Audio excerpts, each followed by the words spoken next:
জাতীয় পরিচয়পত্র সংশোধন প্রক্রিয়া সহজ করতে এখন থেকে ডাকনাম ও একাধিক স্ত্রীর তথ্য যুক্ত করার কথা ভাবছে নির্বাচন কমিশন। তবে এটি নিয়ে চলছে প্রাথমিক আলোচনা। সোমবার এমন তথ্য জানিয়েছেন এনআইডি অনুবিভাগের মহাপরিচালক এএসএম হুমায়ুন কবির।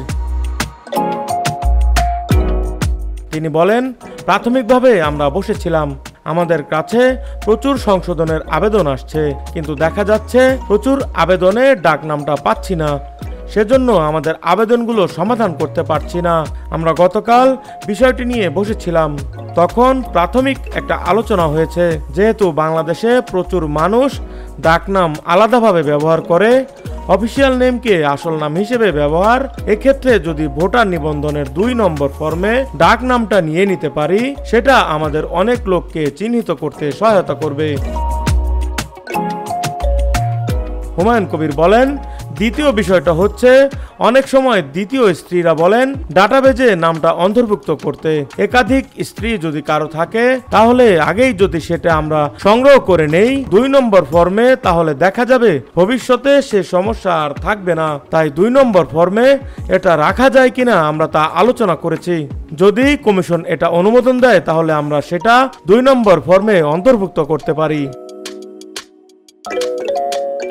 ভোটার হওয়ার সময় 25 ধরনের তথ্য নাগরিককে দিতে হয় 2 ফর্ম পূরণ করার মাধ্যমে। এতে ডাকনাম উল্লেখ করার কোনো অপশন নেই। এছাড়া একাধিক স্ত্রী বা বিয়ে তথ্য দেওয়ার কোনো অপশন নেই। কিন্তু অনেকেই ডাকনামে ভোটার হন, কিংবা নাম সংশোধন করতে গেলে যে নামে চেয়ে থাকেন তার প্রমাণ মেলে না।